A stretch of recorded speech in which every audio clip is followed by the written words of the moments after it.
이경숙은 처음에 자신이 일하던 카페의 주인을 만났어요. 연락을 해서 그동안의 일을 설명하고 경찰서에 신고 전화를 합니다. 그 곳이 이제 서초서에 있는 경찰서였는데요. 해당 경찰이 자기의 관할이 아니라면서 이 사건을 거부합니다. 최소한의 수사는 하고 그 관할 지방으로 인계를 하던가 해야 되는데 그냥 이 사건을 나는 맡지 않겠다. 우리 지역이 아니다. 이 사건이. 이런 이유로 거부해요. 그리고 두 번째로 연락되었던 것이 자신의 카페의 단골 형사였던 지존파를 검거한 고병천 형사였던 겁니다. 고병천 씨는 이렇게 이경숙을 만났던 거고요. 처음에는 믿기가 힘들었지만 이미 실종 신고가 되었던 소윤호 부부에 관해서 아는 듯한 말을 하자 사태의 심각성을 느끼기 시작했다고 합니다. 그래서 이런 사건을 대한 설명을 듣던 도중에 전화가 계속 왔어요. 지존파에게 온 거죠. 이경숙이 전화를 받지 않자 문자가 하나 왔습니다. 별일 없지? 라는 메시지를 남겼어요. 이때 이 휴대폰이 부두목이었던 강동은의 것인 것을 확인하고는 고병천 형사는 그 길로 바로 전남 영광으로 향합니다.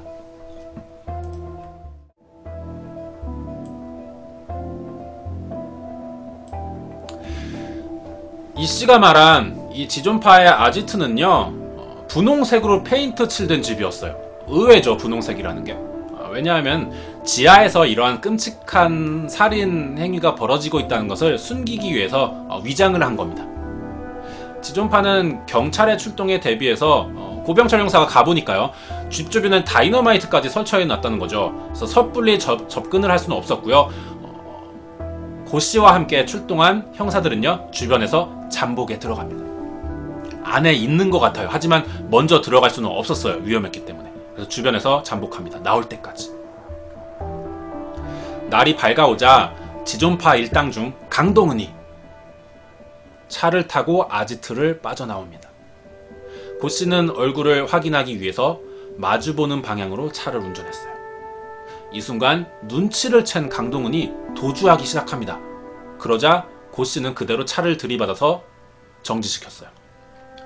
강동은이 차를 운전할 수 없자 차에서 내려서 3m가량 정도 되는 아래에 낭떠러지로 뛰었습니다. 그래서 계속해서 도주를 하기 시작했죠.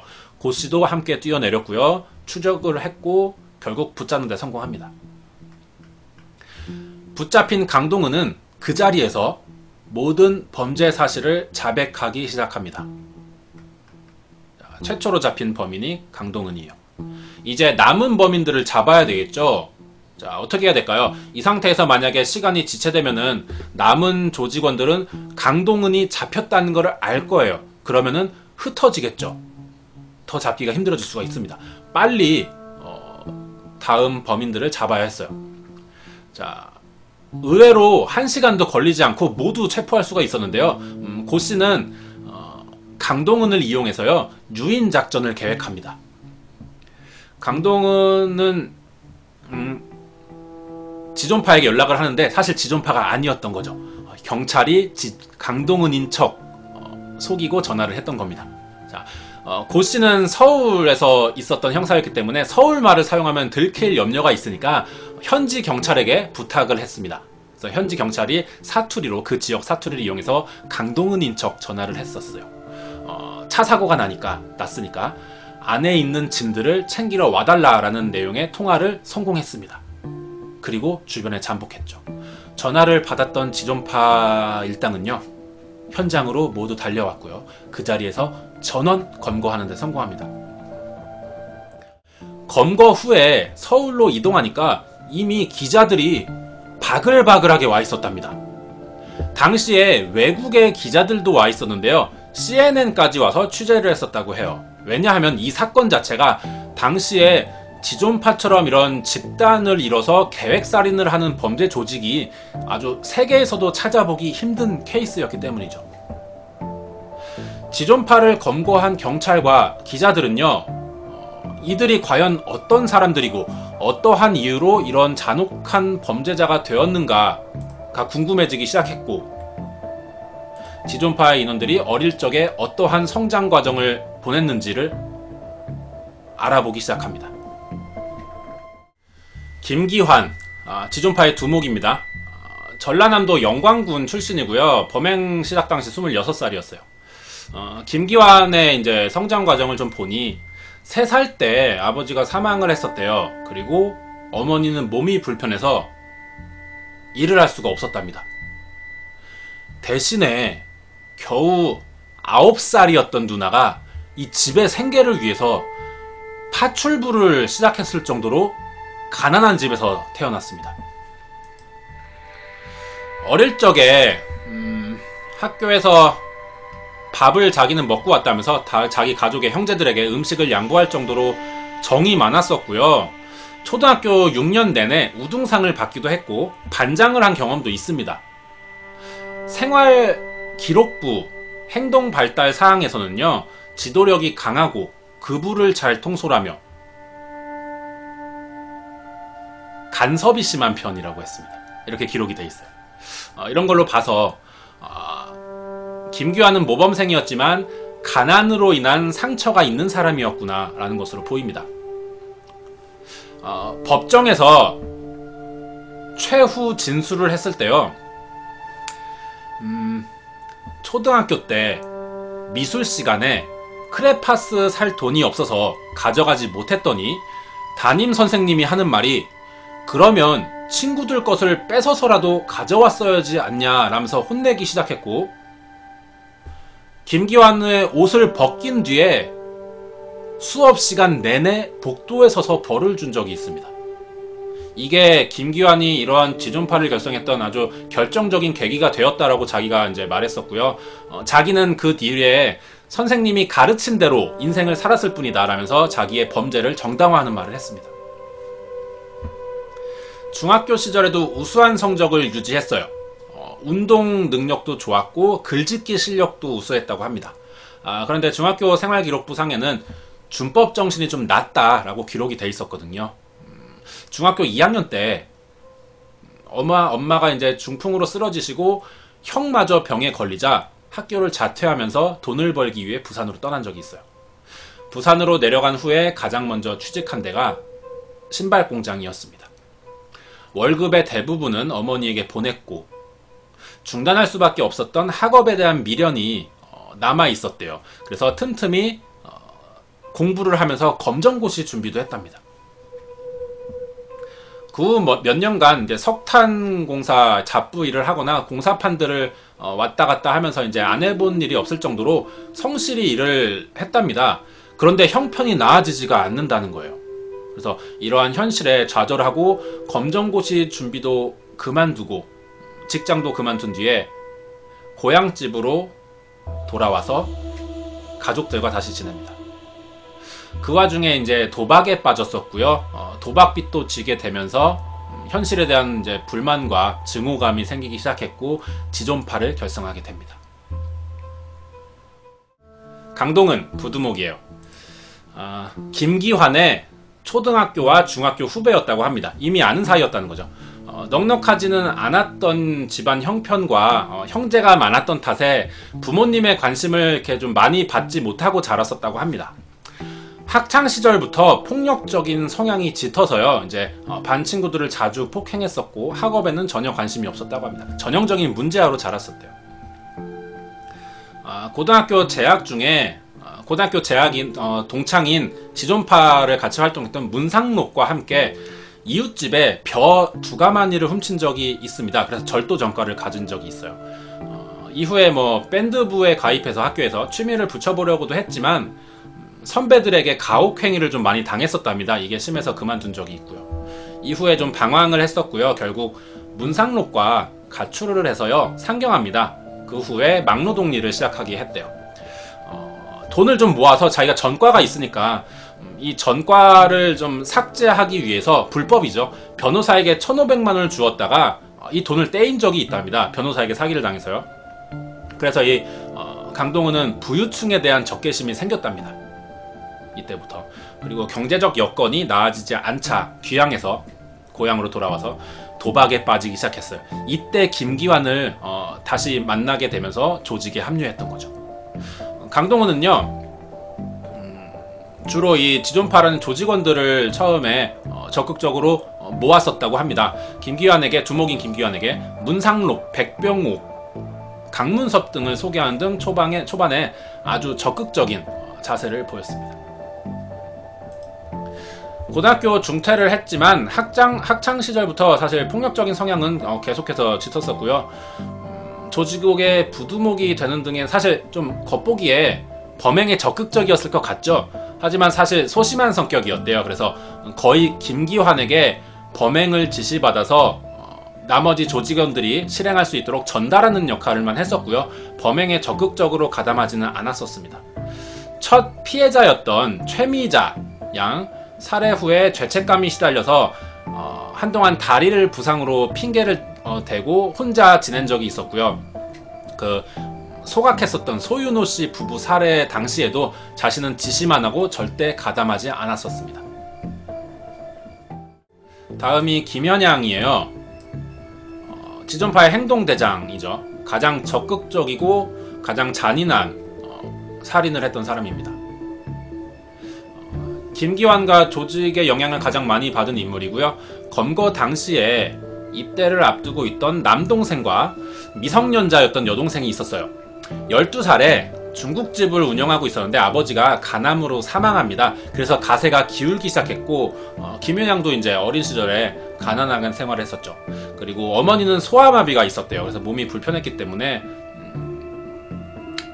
일을 하기 힘들었고 집이 어려웠답니다. 학교 생활 기록부에는요, 무기력하고 학업에 관심이 없음, 주의가 산만하고 자기가 해야 할 일을 스스로 찾지 못함이라고 기록이 돼 있는데, 이제 기자들이 이런 것들이 알려지자 김현양의 이제 당시 학창 시절 담임 선생님들을 만나기 시작했죠. 담임 선생님들이 모두 하는 말이 비슷했어요. 김현양은 학교 다닐 때 말수도 적고 내성적인 아이였답니다. 학창 시절에는 오히려 폭력 성향 같은 건 없었고요. 특별히 문제될 것도 없이 눈에 띄지 않는 조용한 학생이었다고 하네요. 그런데 김현양이 삐뚤어지기 시작했던 것은요, 아버지가 사망한 후에 어머니의 바람기 때문이었다고 합니다. 아버지가 사망을 했어요.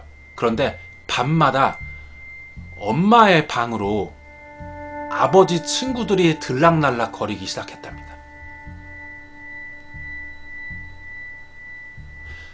김현양은 밤마다 엄마의 신음소리를 듣지 않기 위해서 귀를 막고 울면서 잠을 잤었고요. 결국 아버지 친구와 재혼한 어머니를 보고 이것에 김현양은 아주 큰 충격을 받았다고 합니다. 이때부터 김현양이 어머니에 대한 배신감과 증오심으로 여성 혐오적 성격을 띠기 시작했던 것 같습니다. 하지만 좀 특이한 게 이경숙은 또 살리자고 했었네요. 중2 때 이러한 것을 참지 못하고 중2 때 집을 나와서 광주로 올라갑니다.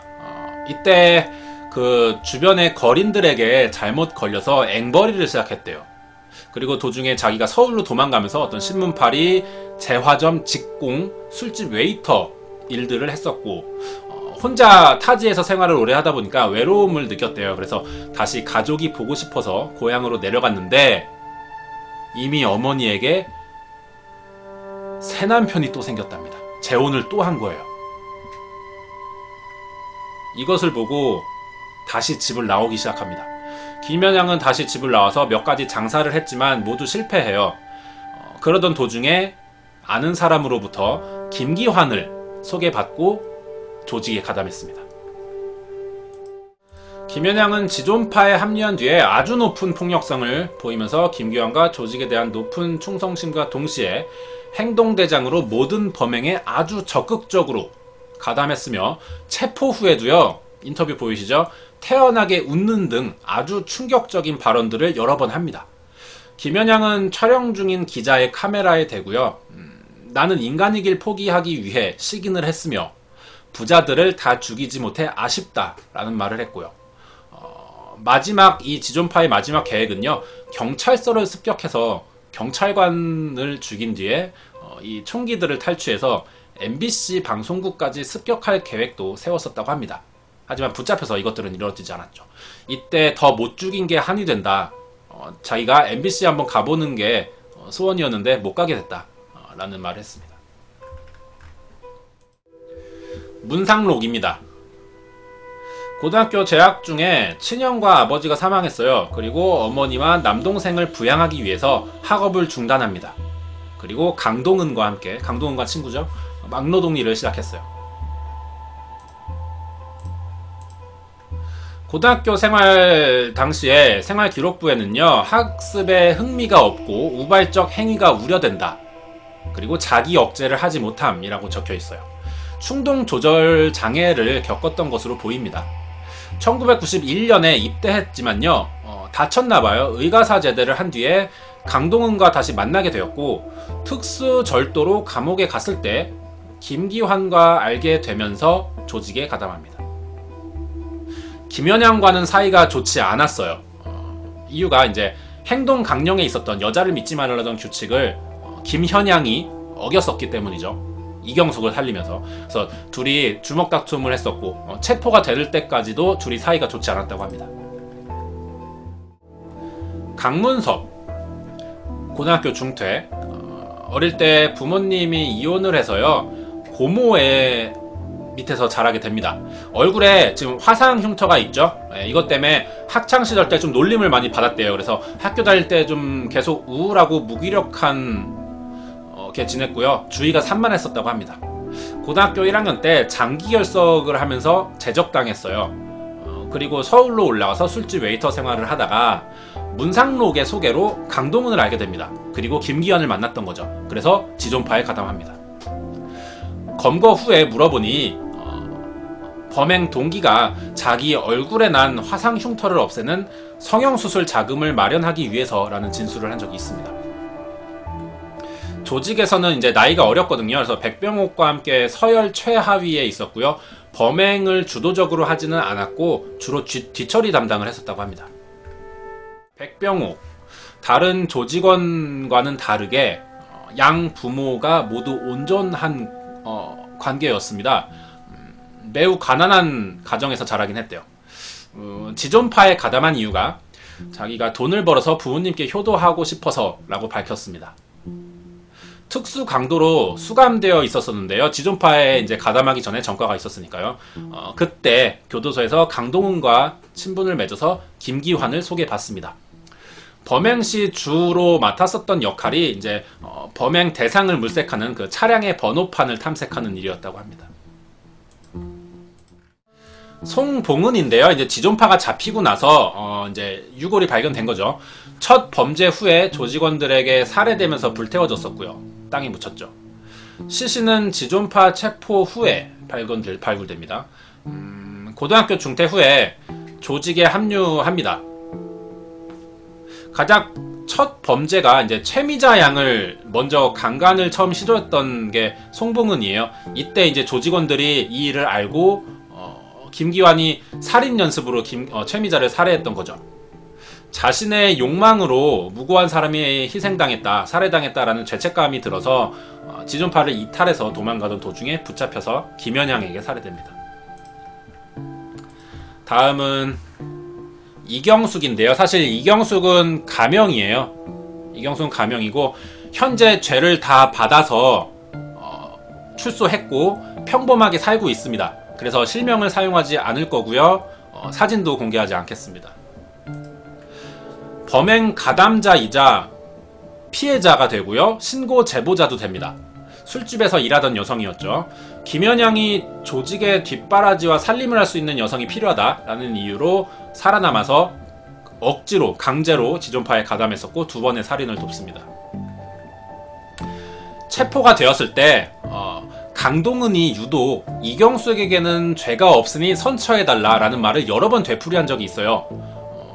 당시에 이경숙과 강동은이 연인 관계로 발전해 있었습니다.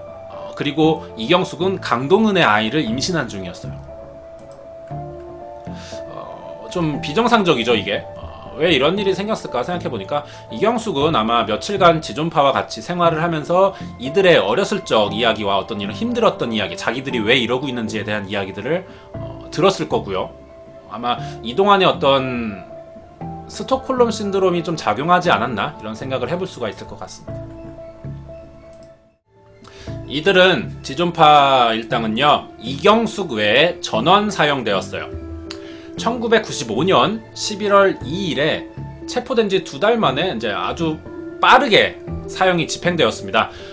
보통 이제 사형이라는 것은 쉽게 내려지지 않죠. 수감 중에 언제 사형당할지 모르고요. 일단 범죄자들에게 사형에 대한 날짜는 가르쳐주지 않으니까요. 그죠? 오래 좀 기간이 걸리고 절차가 좀 있어야 하는데 아주 빠르게 사형이 되었다는 거죠.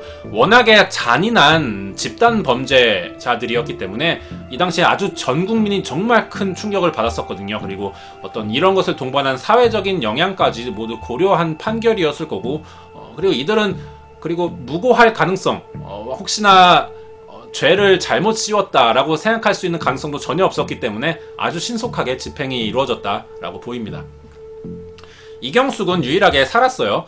범행에 가담했지만 불가항력적이었던 상황이라고 판단을 했습니다. 법원에서. 왜냐하면 강제로 살인을 강요했거든요. 지존파에서. 그리고 성폭행 피해도 있었고 결정적으로 이경숙이 제보자가 됩니다. 탈출을 하면서요. 그렇기 때문에 어떤 이런 것들이 참작이 되어서 징역 3년에 집행유예 4년을 선고받았습니다.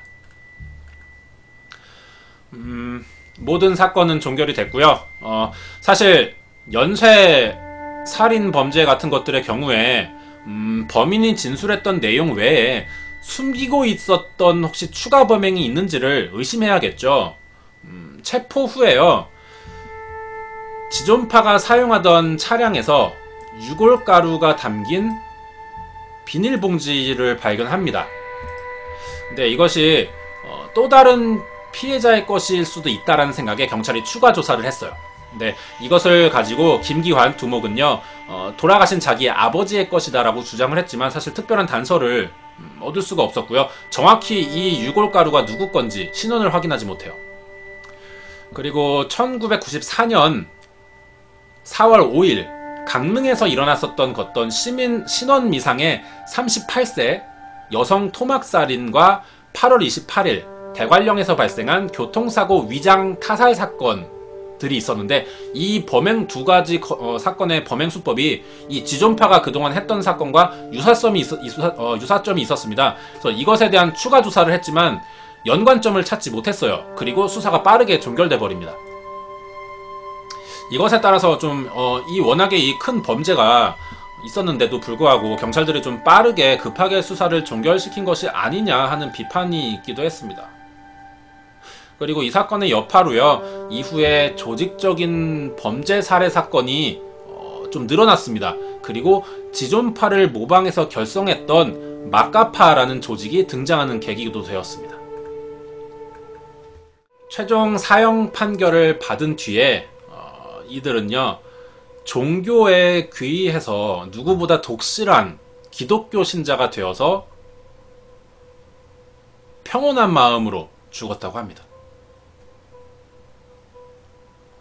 처음 이들이 종교에 대한 권유를 받았을 때요, 전부 냉소적인 반응이었다고 해요. 특히 두목의 경우에는 끝까지 종교에 대해 거부 반응을 보였는데 결국 이제 수감 도중에 주변에서 끈질긴 설득과 회유로 인해서 마지막에는 신도로 죽음을 맞이했었다고 합니다.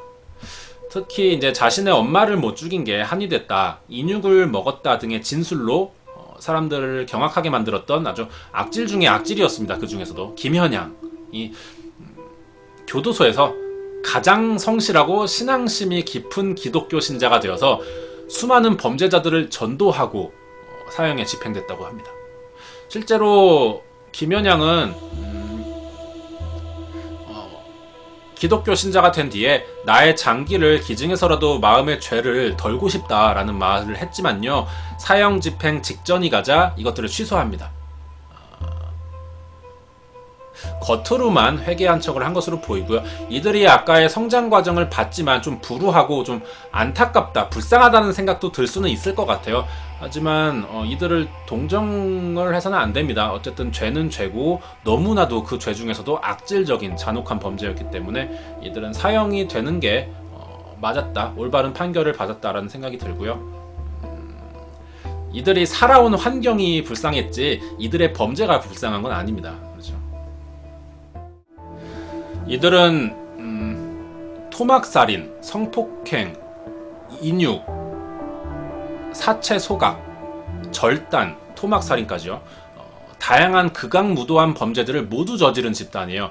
하지만 수감 후 사형이 집행되기 직전에 와서는 아주 독실한 기독교 신자가 되어서 오히려 전도하는 수준까지 이르게 됐습니다. 자, 한 사람의 얼굴에서 이렇게 전혀 다른 얼굴이 어떻게 또 존재할 수가 있는지가 굉장히 좀 신기하기도 하고 의문이 들기도 하는데요. 이런 범죄 사건을 접하다 보면요, 과연 진짜 인간의 본성이 무엇인지, 진짜 본 모습이 어떤 것인지 의문이 들기도 합니다. 굉장히 잔혹한 세상인데요. 다시는 이런 비극적인 사건이 일어나지 않았으면 하는 바람입니다. 이것이 대한민국 역사상 가장 잔혹한 범죄 집단이었던 지존파 사건의 전말이었고요. 이야기를 마치도록 하겠습니다.